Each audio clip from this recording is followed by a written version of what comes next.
C'est un profond sentiment d'affection et de solidarité de la part de l'Église catholique de Côte d'Ivoire, fortement représentée par ses prêtres, ses évêques, ses religieuses, de la part des fidèles de cette Église qui étaient là, nombreux, de la part des autres confessions religieuses également présentes, de la part des autorités politiques, dignitaires de la République, membres du gouvernement, membres du corps diplomatique accrédité en Côte d'Ivoire, qui se ressentaient tout au long de cette dernière cérémonie d'adieu au nonce apostolique Ambroso Matta.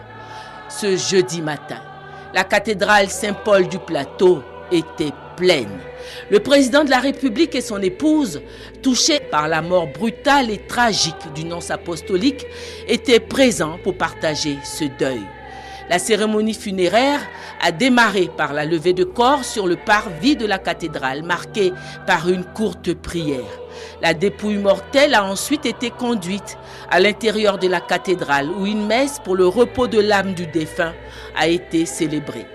Le célébrant principal, Monseigneur Alexis Youlo Touabli, président de la conférence épiscopale de Côte d'Ivoire, était assisté par l'archevêque d'Abidjan, Monseigneur Jean-Pierre Coutois, qui a prononcé l'homélie. Face aux questionnements sans réponse que suscite la mort brutale de Monseigneur Ambroso Matta, l'archevêque d'Abidjan a exhorté l'Assemblée à ne pas perdre confiance en Dieu. Qui l'eût cru que de retour d'une de ses nombreuses visites à l'intérieur du pays, ce pays qu'il aimait tant, alors qu'il était pratiquement arrivé à destination, qu'il eût cru que la mort, implacable, viendrait arracher à notre affection notre nonce bien-aimé, Monseigneur Ambrose Matta. Comment comprendre? Comment comprendre et accepter que le rendez-vous de Dieuékoué, ville pour qui il avait une affection particulière, n'aura jamais lieu pour celui qui mettait un point d'honneur à honorer tous les engagements qu'il prenait.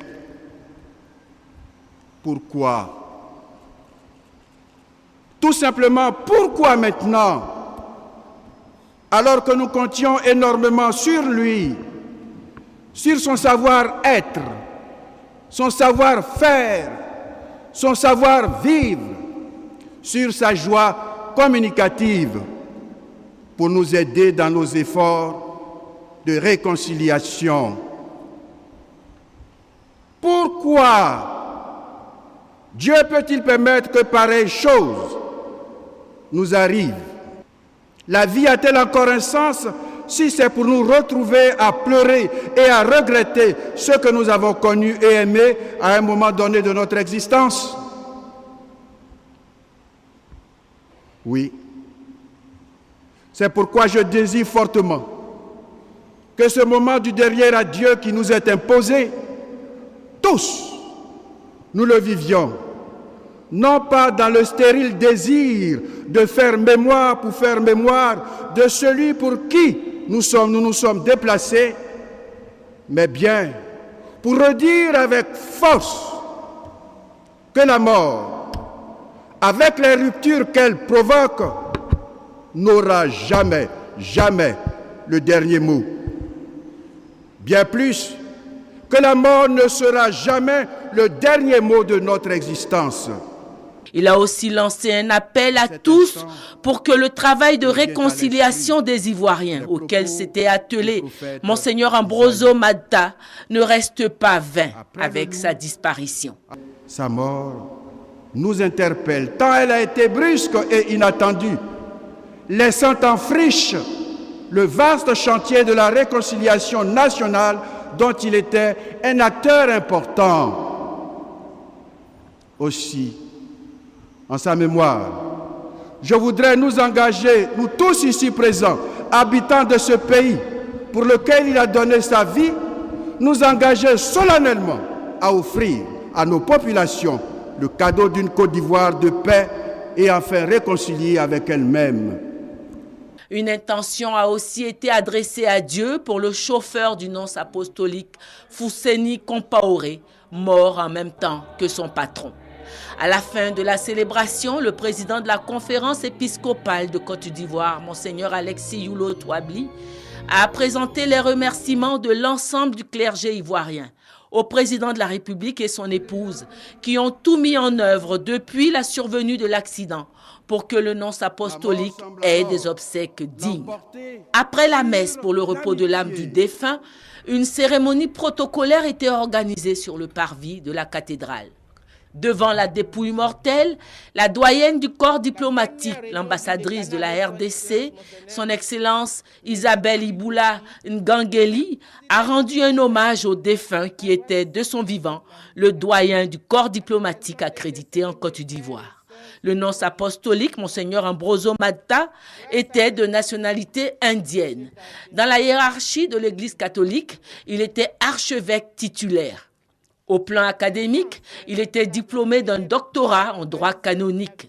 C'était un diplomate qui comptait déjà une riche carrière professionnelle.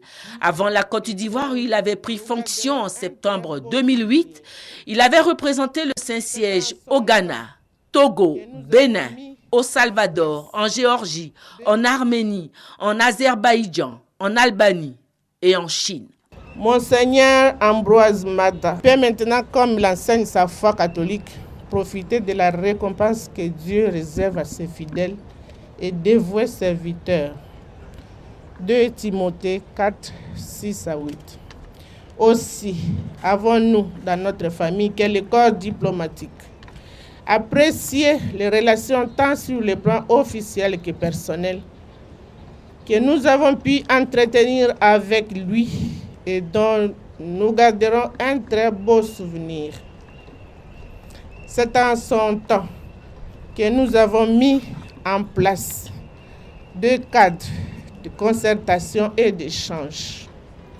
En février 2012, la réunion bimestrielle du décanat avec le ministère d'État, ministère des Affaires étrangères, le bureau du groupe des ambassadeurs francophones en août 2012.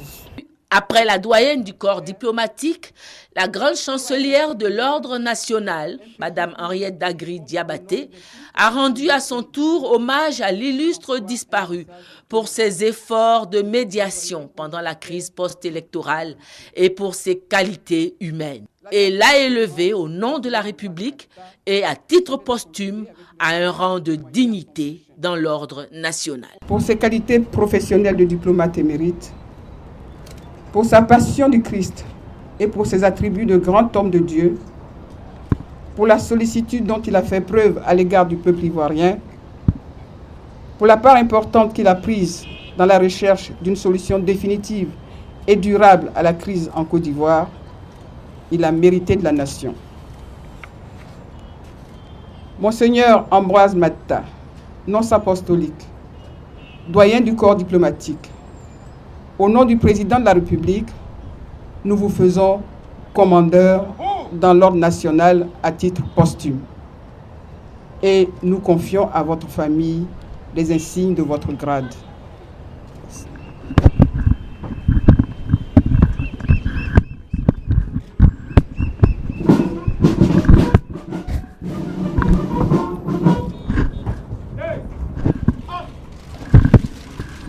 Les honneurs militaires ont ensuite été rendus aux défunts avec l'exécution par la musique de la garde républicaine de l'hymne aux morts suivi de l'hymne national.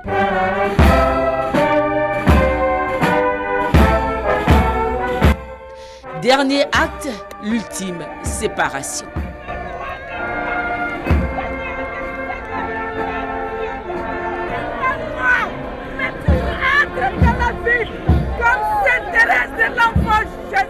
Le président de la République et son épouse, qui ont pris part à toutes les étapes de la cérémonie, apportant une présence réconfortante dans ce deuil, ont alors regagné leur domicile.